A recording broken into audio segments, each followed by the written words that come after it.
Recent discussions around U.S. military readiness have sparked global attention after reports suggested that American troops may not be fully prepared for operations in Greenland and the wider Arctic region. These concerns grew louder following NATO military drills, where reservists from allied countries reportedly performed better than some U.S. forces in extreme cold weather conditions. The situation has also revived debates around former President Donald Trump's strong statements on Greenland and America's strategic interests in the Arctic. Before we start the video, make sure to like and subscribe to our channel for future updates. Let's start the video. Greenland is not just a remote, icy island. It holds massive strategic value because of its location between North America and Europe. It sits close to Arctic shipping routes, missile defense systems, and emerging areas of competition, as melting ice opens new paths for trade and military movement. For decades, the United States has maintained a presence there, mainly through air bases and early warning systems, making Greenland a key part of U.S. and NATO security planning. During Donald Trump's presidency, Greenland became a major point of controversy when he openly expressed interest in acquiring the island. While the idea was initially dismissed by many as unrealistic, Trump repeatedly framed Greenland as essential for U.S. national security. His comments raised eyebrows across Europe and created diplomatic tension with Denmark, a NATO ally that officially governs Greenland. These remarks also forced many to ask whether the U.S. military was truly capable of backing up such ambitions if a crisis ever emerged. That question gained new relevance during recent NATO Arctic exercises. In these drills, troops from Nordic countries such as Finland, Norway, and Sweden demonstrated strong performance in extreme cold environments. Some reports claim that even reservists from these nations showed higher efficiency and adaptability than U.S. troops.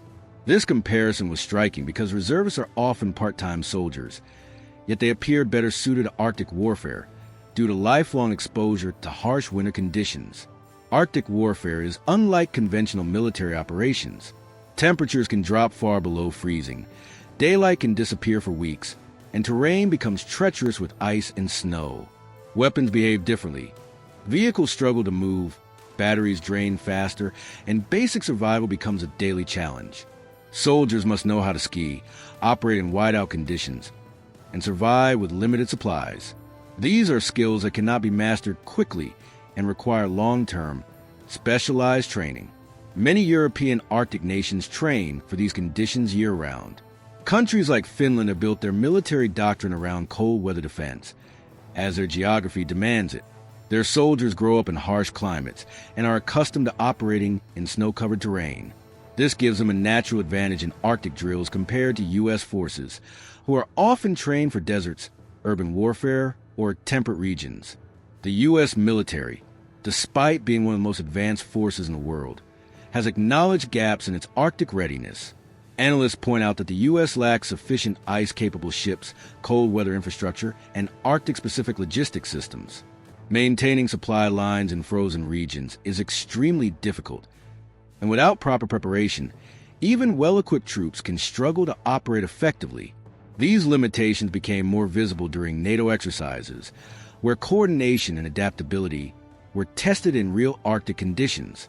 While U.S. forces participated actively, the performance gap highlighted how experience and environment-specific training can outweigh sheer technological power. The drills were not about defeating an enemy, but about readiness, cooperation, and survival in extreme conditions.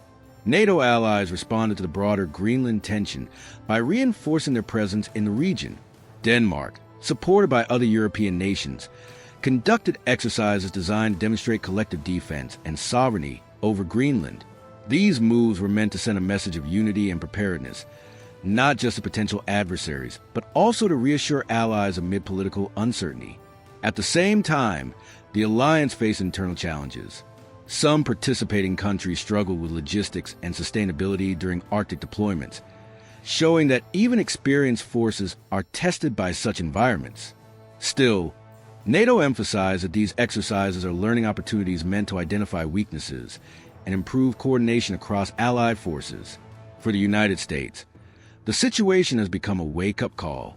Military planners are now pushing for increased investment in Arctic capabilities. This includes new cold weather training programs, upgraded equipment, expanded joint exercises with Arctic allies, and greater focus on the Northern Theater. The U.S. has also begun modernizing its Arctic strategy to reflect the growing importance of the region due to climate change and global competition. The political implications of this issue are just as significant as the military ones.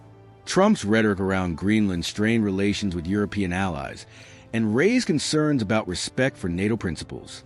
European leaders strongly emphasize that Greenland is not for sale and that alliance unity depends on mutual respect and cooperation.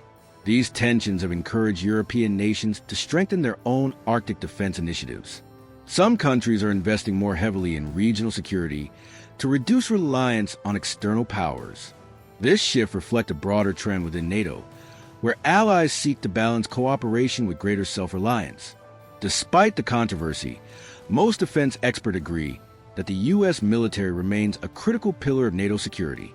However, the Arctic presents unique challenges that cannot be solved through technology alone. Experience, local knowledge, and specialized training matter deeply in such environments.